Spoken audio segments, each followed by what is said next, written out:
এটাই হচ্ছে last update. আপনারা প্রত্যেকেই জানেন আমার ব্যাচ হচ্ছে তাদের জন্য যারা কিছুই জানেন না, যাদের বেসিক নাই, যাদের ব্যাকগ্রাউন্ড এত ভালো না, বাট আপনারা 5.5 6 6.5 এরকম একটা স্কোর করতে চাচ্ছেন, তাদের জন্য ডেফিনেটলি আমার ব্যাচ ভালো হতে পারে। বিকজ আমি আপনাদেরকে টেকনিক্যালি লাইক শর্টকাট বলতে পারেন, শর্টকাটে কিভাবে একটা স্কোর করা যায় সেটা দেখিয়ে দেয়। আমার প্রত্যেক ব্যাচে আপনারা জানেন 10 জন থাকে, উইকলি 3টা করে ক্লাস থাকে। আমার টোটাল ডিউরেশন হচ্ছে 1.5 মাসের। সো এই 1.5 মাসের মধ্যে যে কোনো ব্যক্তি, যে কোনো স্টুডেন্ট যাদের বেসিক নেই তাদেরকেও আপনারা আমার রেজাল্টগুলো যদি দেখেন, আপনার ফেসবুক পেজ অথবা ইউটিউব অথবা টিকটক অ্যাকাউন্টে যদি যান, আপনারা আমার রিসেন্ট রেজাল্টগুলো দেখতে পারবেন। যারা এক্সাম দিতেছে তারা তাদের ড্রিম স্কোর অ্যাচিভ করতেছে।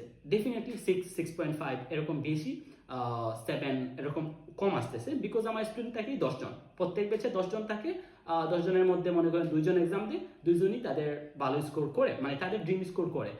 আমি জাস্ট এটা এনশিওর করতে চাচ্ছি আমার ব্যাচ কাদের জন্য, যারা দুর্বল, বেসিক নাই, পড়ালেখা ছাড়াও মিনিমাম একটা স্কোর করতে চান, তাদের জন্য আমার ব্যাচ। তো আজ হচ্ছে 14 এপ্রিল, আমার ব্যাচ শুরু হচ্ছে 15 এপ্রিল থেকে, অর্থাৎ 15 এপ্রিল থেকে আমার অফলাইন ব্যাচ এবং 16 এপ্রিল থেকে অনলাইন ব্যাচ। আইএলটিএস এর ক্লাস হচ্ছে আপনার 2 PM একটা ব্যাচ থাকবে এবং 10 PM একটা ব্যাচ থাকবে। আর যারা স্পোকেন ইংলিশ নিতে চাচ্ছেন তাদের হচ্ছে 11 AM এবং 10 PM ব্যাচ হবে। তো এটাই হচ্ছে লাস্ট আপডেট, বিকজ এরপরে পরবর্তী ব্যাচ শুরু হবে পরের মাসের 1 তারিখ থেকে। তো সেই জন্য আপনারা যারা জয়েন করতে চাচ্ছেন তাড়াতাড়ি জয়েন হয়ে যান।